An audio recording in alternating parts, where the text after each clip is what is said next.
Following the human bloodhound through the Iraqi desert as he sniffs out weapons caches. Welcome to Army Newswatch. I'm Sergeant Stephen Smith. And I'm Crystal Park. Plus, we'll check out some changes to CPR. But first, here's Sergeant Mike O'Brien with a look at what's going on around the Army. Sergeant Keith Matt Maupin, the Army reservist from Batavia, Ohio, listed as missing, captured in Iraq for nearly 4 years, has finally come home.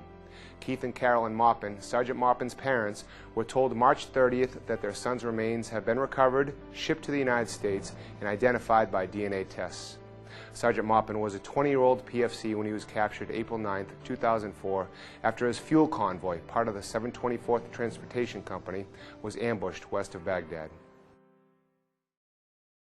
Remembering those who died during a forced trek through the Philippines, thousands took part in the 2008 Bataan Memorial Death March at White Sands Missile Range in New Mexico. The annual event honors the troops who defended the Philippine Islands during World War II, many of whom sacrificed their lives. The courage that the guys had and the dedication to their country and just what they went through, we wanted to honor them by doing this. Those who marched in the 26.2-mile event experienced, to a small degree, what their World War II counterparts endured during their forced trek through the Philippines. 320,000 and counting. That's how many soldiers have been screened as part of the Post-Deployment Health Reassessment Program.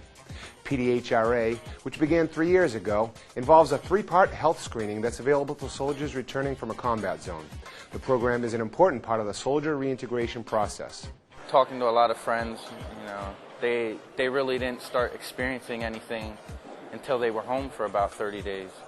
So this is a real good opportunity to, talk about what's going on or, how the soldier's feeling. 6 soldiers became the first graduating class of the Basic Non-Commissioned Officers course at Walter Reed. The graduates were a mix of warriors in transition and cadre leaders. The 3-week course focused on motivating subordinates, team development, and included a written exam. This, I think, will really help all of them have the confidence that even though they're going through receiving treatment, receiving physical therapy for wounds that they received in battle, that they can also still complete their professional development. Soldiers who earned combat pay in 2007 are eligible for tax rebates up to $300 as an individual and $600 as a married couple. All anyone in combat zone has to do, or their family back home, or whoever they've given power of attorney to, is just put down the amount of the combat pay, non-taxable combat pay, on line 40B of the Form 1040A. The IRS will start sending out direct deposit rebates May 2nd. Paper checks will go out beginning May 16th. For more info, check out irs.gov. Thanks, Mike. Well, it's time to give a big Army hooah to the stations that bring Army Newswatch into your home, and especially the TV5 in Hadley, Massachusetts. And KDHX 21 or 22, St. Louis, Missouri. Thanks for watching. Don't go away. We'll see how medics train to keep more comrades alive on the battlefield. And the Army and Air Force team up on the ground and in the skies of Italy. Stick around. We'll be right back. This is fine. Thanks.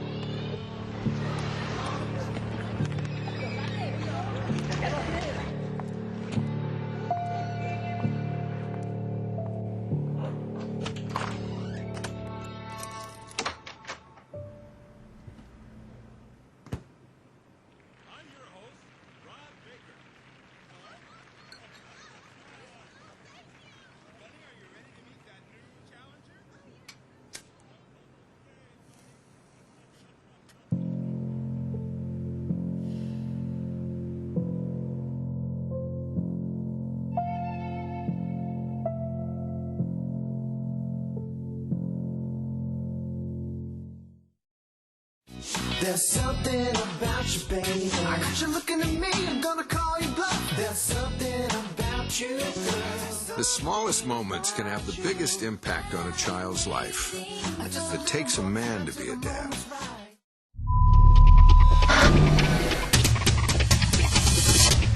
Welcome back.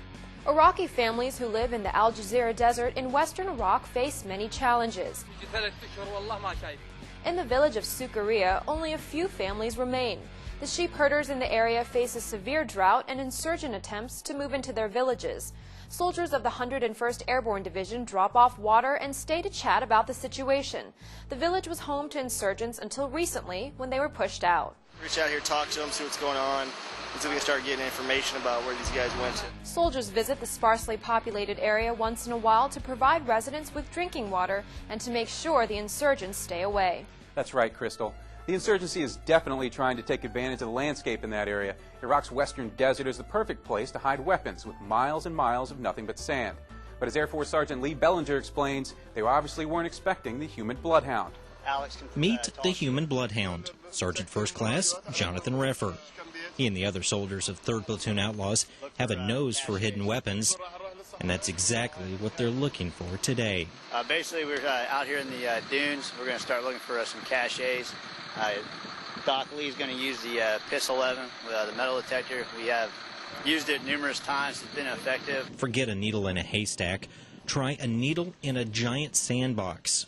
The sprawling Al Jazeera Desert. The platoon has uncovered more than 25,000 pounds of explosives here in the desert so far. Recent caches we've found have been HUMVEE, Katyusha rockets, 57mm rockets, homemade landmines, speed bumps, about a little of everything. But the platoon sergeant downplays all this bloodhound talk. It's just luck, I guess. Hardly luck, though, more like a lot of hard work. Hard work that's paid off with a drastic drop in the number of attacks on coalition forces. A lot of the caches are being found right in this area. So I think it's been effective and I think it's worth it. And that's why the human bloodhound is still on the trail. Air Force Sergeant Lee Bellinger in the Al Jazeera Desert, Iraq. Iraq's largest oil refinery is located 120 miles north of Baghdad in the city of Baiji. It's a key transfer point for crude oil exported from Iraq. Soldiers conduct spot checks on the drivers at distribution pumps. Oil that leaves here is sometimes sold on the black market. One tanker can rake in anywhere from $10,000 to $35,000, money that could end up in the wrong hands. Go out there and check out the drivers and the truck drivers and the pumps. The pumpers, make sure they're filling up the tankers the right amount of liters and not stealing oil.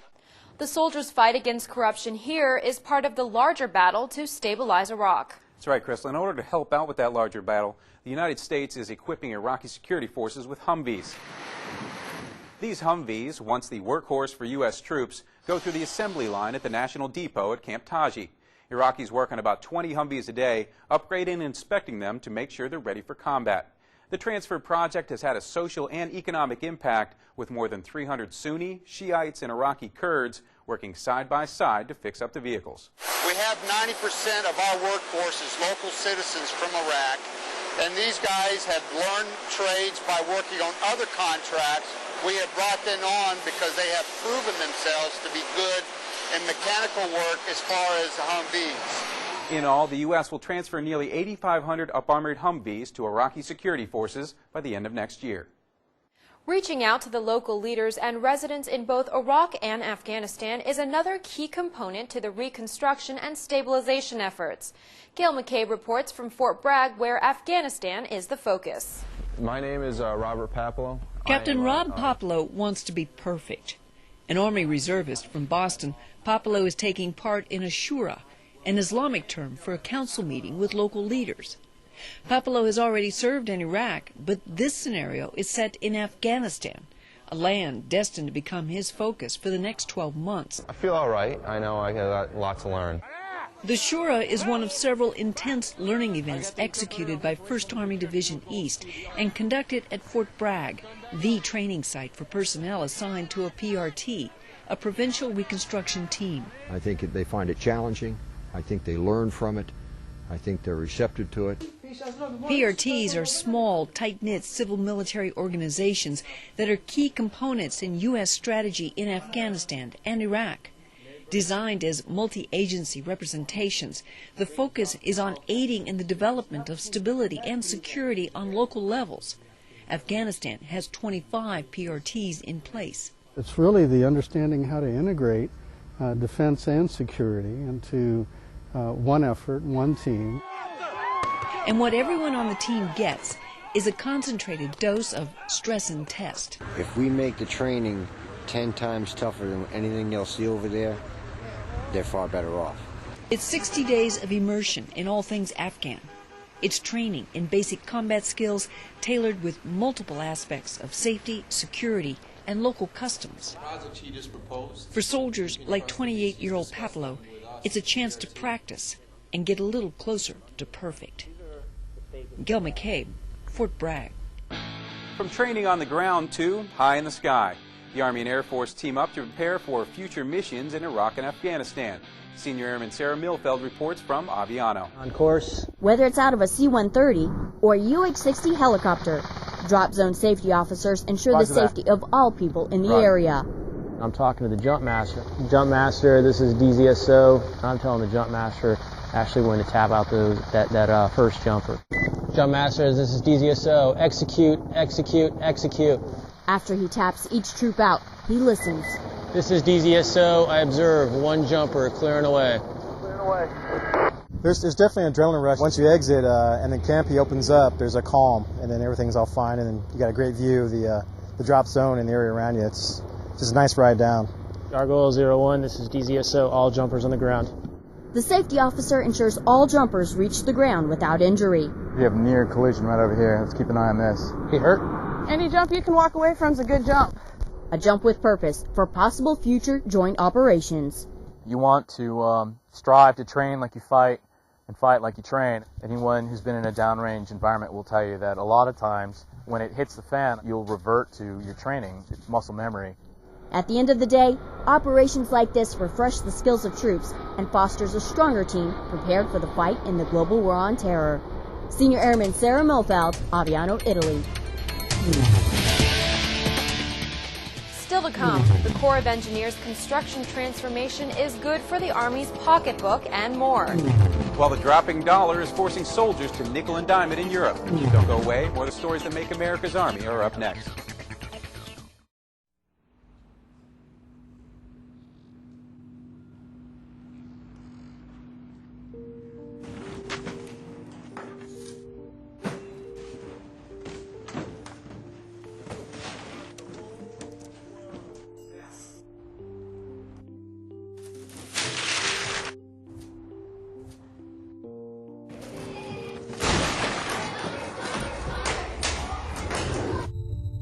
AIDS has killed nearly 6 million children worldwide.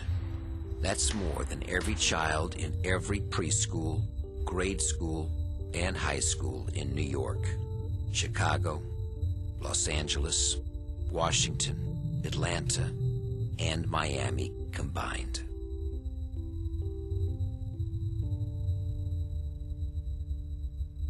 The time to do something is now. The place is apathyisLethal.org. Recycling a glass bottle saves enough energy to run the TV you're watching for 1 full hour. Recycle. It's the everyday way to save the world. Welcome back. The dollar continues to dive, hitting record lows against the euro. The plunge is pushing airfares to an all-time high, along with rising gas prices. Michelle Michael reports. Then it's 1,289 euros. 17.25. 205 euros. The once high-flying dollar has lost a lot of altitude. We have an exchange rate of 0.67 cents today. Good morning, Sato Travel. Exchange rates, The dollar right now is in the tank, as we all know. coupled with skyrocketing fuel prices, Flight prices because of the gas or the fuel have just gone sky high. will cost you an estimated 6% more this spring. The total ticket will come to 439 euros and 46 cents because we have a 234 euro and 46 cents add-on, and the biggest chunk is 170 euros in fuel. In some cases, the fuel costs more than the actual ticket. One of the worst examples I stumbled over. Fueling the fire for frustrated travelers. 205 euros airfare and 234 euros add-on. Just think of those hidden flight fees like hidden bank fees. If you want 20 bucks out of an ATM, you'll get your money, but you might also get a surprise when you find your account balance below what you expected. That $20 could end up costing you more like 30 bucks. I think it's very frustrating for travelers. Despite the fees that would make any pickpocketer jealous, Flights are booking very quickly. And since the dollar is not what it should be at the moment, a lot of Europeans are going to the States. European visitors are enjoying bargain buys in U.S. cities, while Americans crunch numbers, waiting for the grounded greenback How are you going to get there? to make a comeback. Michelle Michael, Heidelberg, Germany. From greenbacks to going green. The Corps of Engineers is at work across the globe upgrading military living, building and remodeling facilities in a $40 billion military construction effort. Mary Cochran reports. The photocell is working on the lights. This global building boom is the largest since World War II. It's also the greenest. Building green, but we're buying green and we're going green. And we're doing it in a very big way. And we're doing it in a way that makes sense. Dollars and cents. The Corps of Engineers is changing how buildings go up and down. Starting this year, every building that the Army builds is going to be a green building. Certified under LEEDs, which saves water and energy, maximizes the use of recycled materials, and it's even good for people, reducing colds, asthma, and flu. We're committed for both the soldiers and their families to give absolutely the best facilities we can. Facilities that use natural resources and the latest technology from the civilian sector. We're taking advantage of that innovation. No question in my mind we're getting a better product. A product that's environmentally and economically friendly. Building green is 2.5% more expensive, but there's significant savings in the long run. Mary Cochran, Washington. Most Army units assign one soldier to serve as the environmental compliance officer for their respective unit. But often soldiers find it difficult to balance their need to focus on training and their environmental responsibilities.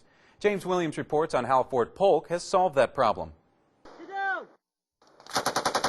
In training exercises like this, soldiers learn to rely on each other to get the job done. The same holds true when it comes to meeting environmental obligations. Environmental compliance officers are soldiers first, focused on training. So here at Fort Polk, officials created jobs specifically designed to assist the ECOs with their environmental duties. We strive to make sure that the units are taken care of, and the mission on the training side, the rotation mission, is not impeded in any way by the environmental efforts. Service technicians like Don Williams are assigned several units, and every day they visit their soldiers to repair equipment, give advice, or pick up used hazardous materials. Our soldiers today, they're preparing for war, and it gives them time to conduct their wartime missions here. And so I take that element of what they have to totally focus on, which is not part of their mission, I take some of that away from them and provide them the time so they can focus. Fort Polk is unique because of its Joint Readiness Training Center. This is where units from all over the country come to train. So Fort Polk relies on soldiers known as observer controllers. Observer controllers are out in the box. They've already been trained, environmentally speaking. They've been trained, so they're kind of the eyes and ears out there giving guidance to the rotational units. Staff Sergeant Sean Mills says he teaches younger soldiers about sustainability. Maintain what we have, fix what we broke in the past, and try to make it better for the future. They're starting to take heed to a lot of things because they're starting to really realize that if we don't recycle and we don't dispose of our waste properly, we ain't doing nothing except killing our own environments. With the help of observer controllers and customer service technicians, environmental compliance officers can fulfill their environmental obligations while focusing on training. James Williams, Fort Polk, Louisiana. The training is tough. The responsibility, enormous. Saving lives is the primary mission for combat medics. But before they become lifesavers, they have to go through 4 grueling months of training at Fort Sam Houston, Texas. The medics use their battle buddies to practice inserting real IVs and turn to state-of-the-art dummies to train on life-saving techniques. As part of the course, the medics spend 7 days in a real-life scenario, battling insurgents, sleep deprivation, and casualties. Helping their comrades see another day is the reason many go into the field. I'm actually pretty scared, but I'm also excited where I'm going to be able to practice everything that I've learned, and I look forward to being with my husband in Iraq as well. As the war in Iraq heads into its 5th year, more than 90% of casualties are surviving due to these skilled medics, a highly efficient system of evacuation from the battlefield, and advances in medicine. Master Sergeant Angie Sarche introduces us to one Army couple that has overcome the bloody side of war. Corporal Michael Patrick shattered both his legs in April 2004 when his patrol was hit by an IED in Iraq. He spent time at Walter Reed, then moved to Brooke Army Medical Center in San Antonio, Texas. After a failed knee replacement last year, Patrick decided that amputation was his best option. I've enjoyed the care I've got here. It's been great. Excellent. The doctors explained exactly what was going to happen to me and seemed to care about what was going on and made sure that we were aware of what was going on and what to expect. Since his amputation, Patrick has been recovering at BAMC's Warrior Transition Battalion. This new unit has been instrumental in his recovery with its close proximity to the main hospital, physical therapy center, and barracks complex. Another big contributor to Patrick's recovery came from a woman he didn't even know existed before the IED blast. In my case, I got with my husband after he was injured.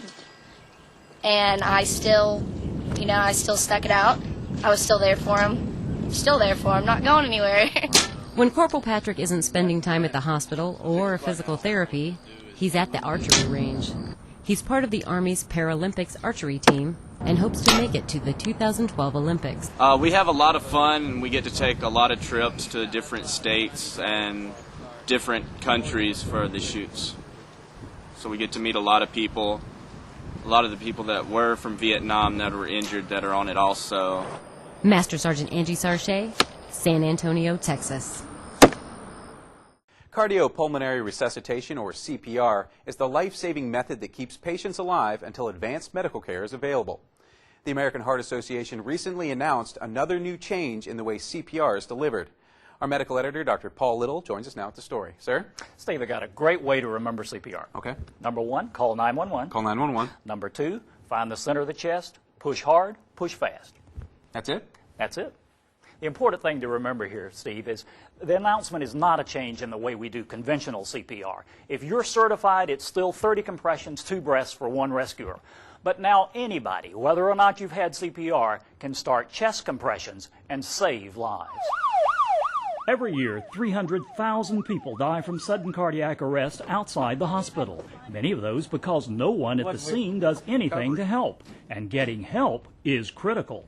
In sudden cardiac arrest, particularly witnessed adult sudden cardiac arrest, there's already oxygen in the blood. It just needs to be pumped to the heart, brain, and lungs.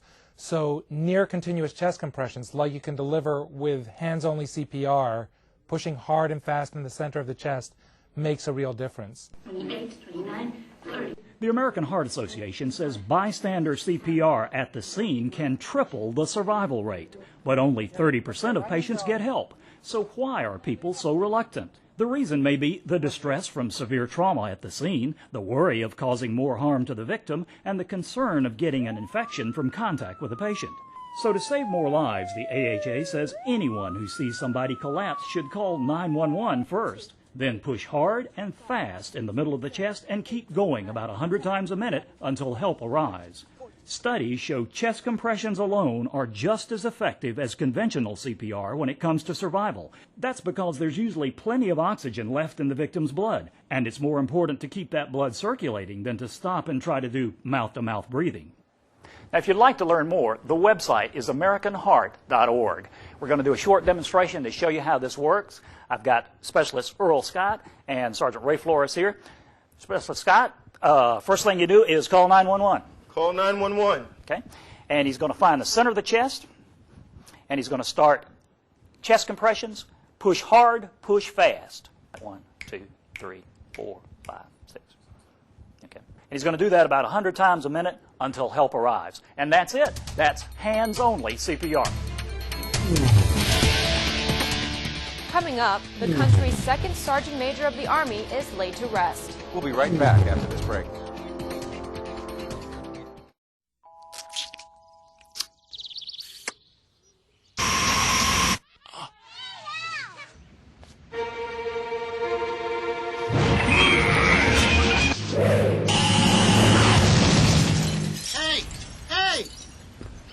What is your problem, man? You're welcome. What the heck is wrong with you? What do you mean? Don't give me that. All right. What's going on here, fellas? The missile was about to hit the school. I just acted as fast as I could. That doesn't change the fact that I don't have a car anymore. Who just throws a person's car at a missile? You're serious? Yeah. Who's going to pay for my car? I guess I could. Do you even have a real job? Yes. Do you have insurance? I saw the whole thing. Call me.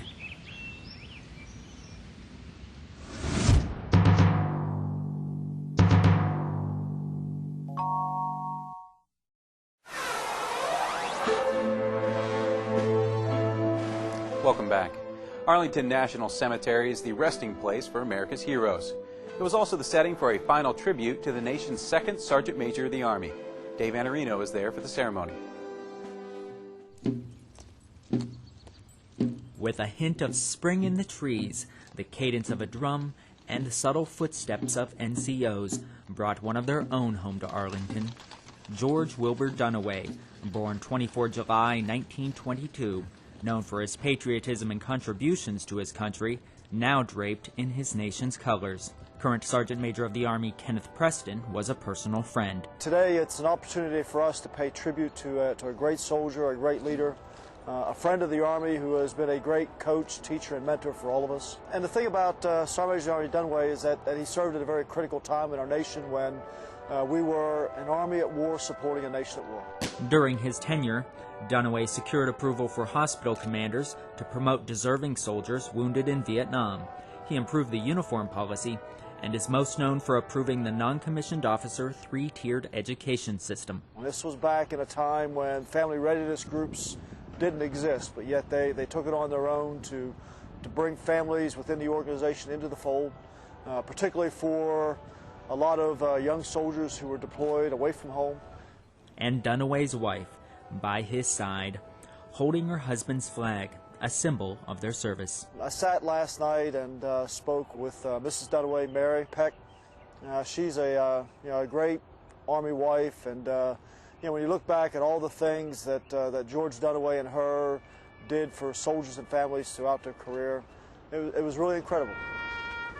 And now peacefully laid to rest, Arlington's first Sergeant Major of the Army forever lies next to the men and women who served their nation honorably. Dave Anarino, Washington.